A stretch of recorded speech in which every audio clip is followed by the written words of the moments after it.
This video is sponsored by G2A.com, where you can get great games at a cheap price. I'll leave the link in the description in case you want to check it out for yourself.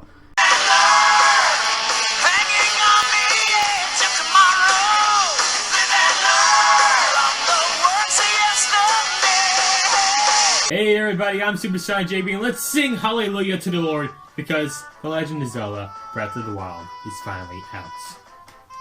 Yeah, this game. You know, the game we were waiting for, how long now? 3 years? Yeah, 3 years. Waiting for this game for 3 years, and now it's finally among us on Wii U and the Switch. And my god, this game is blowing me away, man. I've enjoyed it so much. I mean, it's such an amazing game. The world is gigantic. There's so many awesome characters to talk and interact with. It's just a fantastic game. I love the combat. I love the story. I love it so much. It's actually becoming my favorite Zelda game of all time. Sorry, Wind Waker. I'm really sorry, Wind Waker. Don't take it personally. I just found a better love. That's all. But enough about that. So I thought I'd go ahead and make a video about my reviews and my opinions on the game and whatnot. And, you know, that's pretty much it. Let's do this! The game starts off with Link waking up from a deep slumber, like every other Zelda game that's ever been made. We then start hearing some voice telling us to wake up. Ah, stop telling me what to do, voice in my head. I do what I want, because I'm a thug! We then get the Sheikah Slate, which is a very useful item that will aid us during our quest. Once we escape from the cave, we finally get to see how big the world of this game truly is. And trust me, it is gigantic. I think I'm gonna like it here. I'll name this place Super Sonic Land. Or maybe not. I guess we'll see in the future. We find some strange old man who gives us an axe, and gives us some helpful tips while he's at it too. Just like the old man in the original Legend of Zelda game. It's dangerous to go alone! Take this! Cool, I found a stick. Let's fight some bokoblins. Or run away from some bokoblins. That works.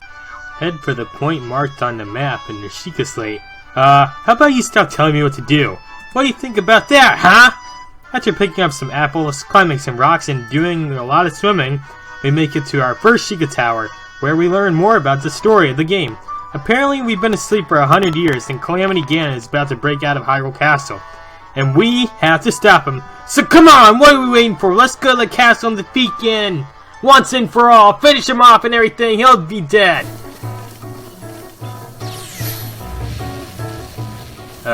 Yes, you can actually head to the castle in the beginning of the game, but I highly recommend not to, considering the whole castle is guarded by these new enemies called the Guardians. These guys are no joke. They have so much health, and their range/aim is amazing. So if you want to fight one of these guys, make sure you're equipped, because it's going to take a while. Once you're done with the Great Plateau, you get the paraglider, which helps you travel across huge areas of Hyrule. Oh yeah, we're getting some good work accomplished here, and stuff. Let's talk about something else. How about the combat? I absolutely love the combat in this game. The controls are pretty decent for the most part, and your enemies are a lot tougher and smarter than in previous Zelda games, and your weapons can actually break. So you better manage your weapons really well, because you will need as many as you possibly can get.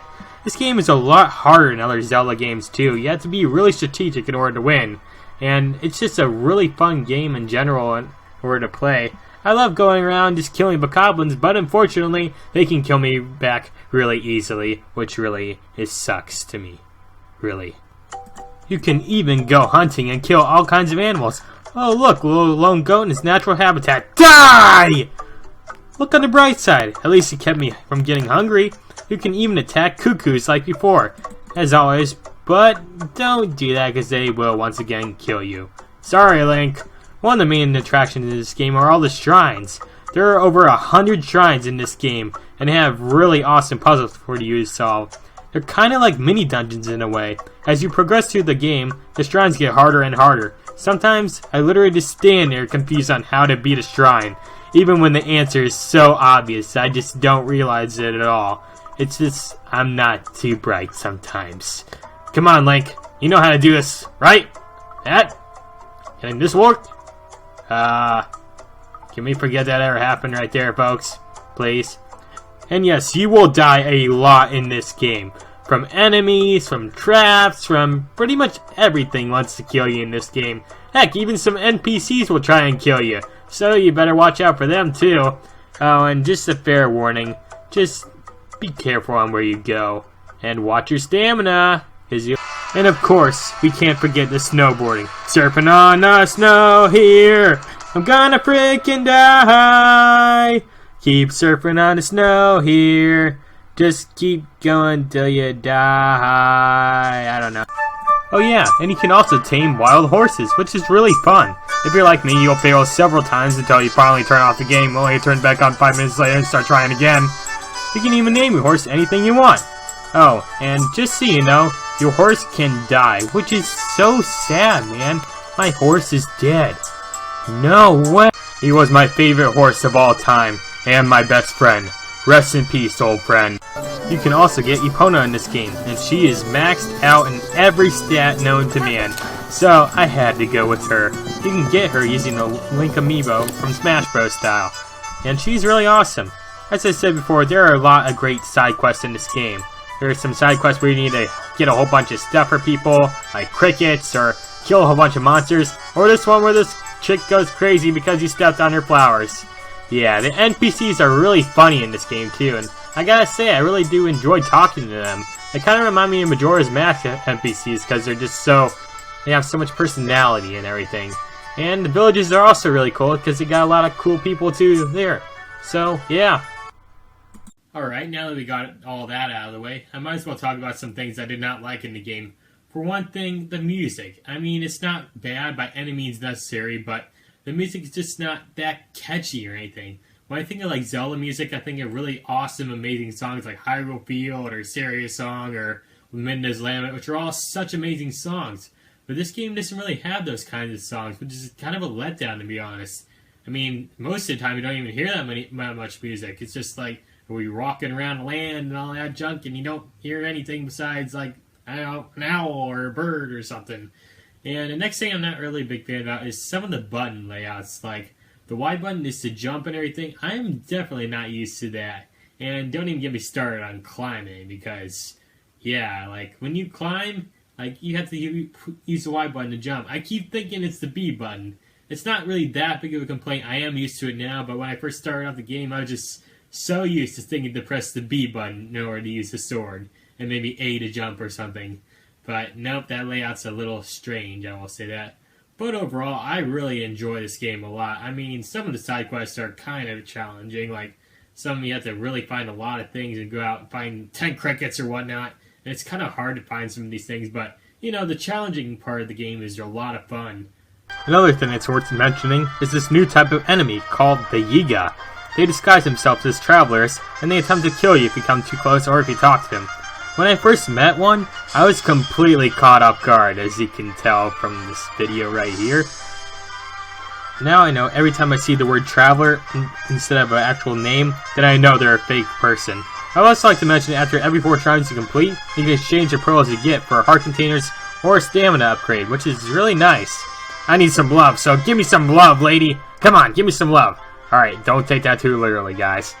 But yeah, you can get the stamina upgrade and all, but honestly, I'd rather have the heart container, even though I pretty much run out of stamina every 5 minutes or something like that. Alright, let's try and get back on topic here. Breath of the Wild is definitely not your average Zelda game.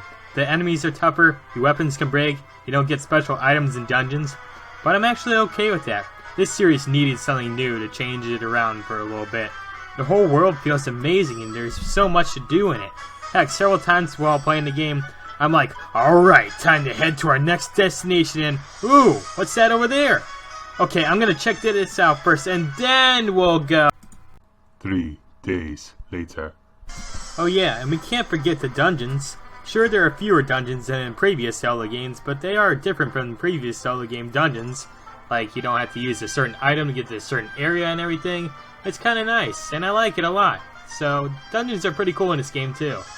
In conclusion, I gotta say, this game was well worth the wait. There's so much to do in this game that I have a tough time following the actual story. The combat is handled very well with all kinds of new weapons to use and combos. The enemies are tougher and smarter. There's a ton of great side quests to do. All the characters have that unique Zelda feel. It really has that classic Zelda NES feel. With you in the cave, there's an old man, and a giant world to explore. I suggest this game to anyone who is new to the Legend of Zelda franchise, because it is well worth the wait, definitely. This game has blown me away. The world is fantastic, and there's so much to do. I love it so much. So, yeah, that's pretty much it. So, Breath of the Wild, is it a good game? Yes. Is it a fun game? Yes. Did I enjoy it a lot? Heck yes. Yep, Breath of the Wild was a fantastic journey. I loved the game so much. It just blew me away, and I gotta say, it really did live up to its hype when it was first announced back in 2014. And yeah, it's changed a lot of things in the Zelda series, like you can break your weapons and all that junk, but it did it for the better, I feel like. It definitely changed up a lot of things in Zelda that we were kind of getting a little tired of. Wanted something new, and this game really came out and helped the game out a lot. I gotta say, I love this game so much. It just kept me entertained. I love how open world it is. It's just amazing.